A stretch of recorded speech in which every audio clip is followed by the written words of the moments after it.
Allahu Rabbi, Zat yang Maha Ghafur, Zat yang Maha Syukur, yang telah memberikan kita beribu-ribu nikmat yang tidak terperinci, mulai dari nikmat iman, nikmat Islam, nikmat kesehatan, hingga kesempatan, sehingga kita semua dapat berkumpul di tempat yang insya Allah diberkahi Allah Subhanahu wa Ta'ala.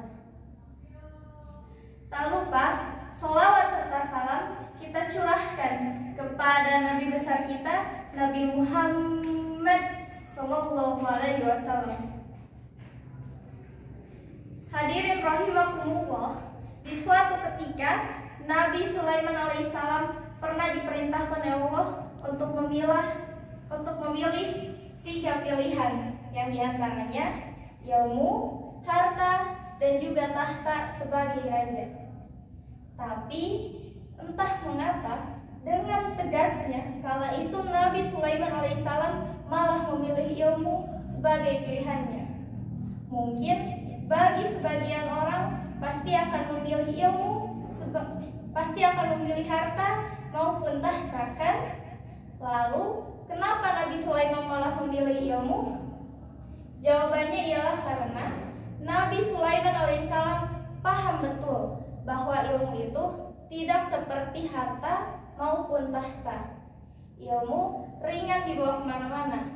Ilmu adalah biji yang apabila nanti ditanam akan tumbuh menjadi pohon yang nantinya akan menghasilkan buah yang segar lagi bermanfaat.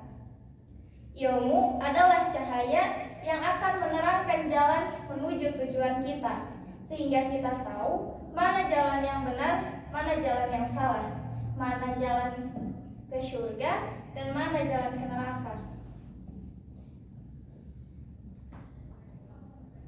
Lagi pula, ilmu juga akan mengangkat derajat orang-orang yang mempelajarinya, seperti yang Allah telah firmankan dalam surat Al-Mujadalah ayat 11 yang berbunyi, A'udzu billahi minasyaitonir rajim. Yarfa'illahu alladhina amanu minkum walladzina utul ilma darajat. Ya, cukup dulu.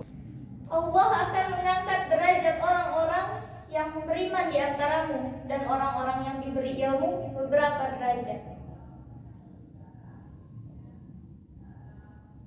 Lagi pula, jika kita beribadah kepada Allah dengan menggunakan ilmu, maka insya Allah ibadah yang kita semua lakukan pasti akan diterima oleh Allah Subhanahu wa Ta'ala. Tapi jika kita beribadah tidak menggunakan ilmu, maka bisa jadi ibadah yang kita lakukan itu marhudatun la tuqbalu, atau menjadi sia-sia. Imam Syafi'i berkata bahwa Rasulullah SAW pernah bersabda, barang siapa yang ingin kebahagiaan akhir dunia, maka hendaknya dengan ilmu, dan barang siapa yang menginginkan kebahagiaan akhirat, maka hendaknya dengan ilmu. Dan barang siapa yang menginginkan kebahagiaan di dunia dan di akhirat nanti, maka hendaknya dengan ilmu. Maka dari itu, marilah kita semuanya lebih semangat lagi dalam menuntut ilmunya Allah. Mungkin cukup sekian yang dapat saya sampaikan hari ini. Mohon maaf apabila ada kata yang kurang berkenan di hati para hadirin. Karena kebaikan datang dari Allah Subhanahu wa Ta'ala dan kesalahan datang dari saya selaku manusia yang tidak luput dari lupa, salah, dan juga dosa. Di rumah wangi setanggi, tapi lebih wangi pohon meranti. Dengan ilmu derajat tinggi, dengan ikhlas pahala menanti. Wabil taufiq wal hidayah. Wassalamualaikum warahmatullahi wabarakatuh. Wabillahi taufiq wal hidayah. Wassalamualaikum warahmatullahi wabarakatuh.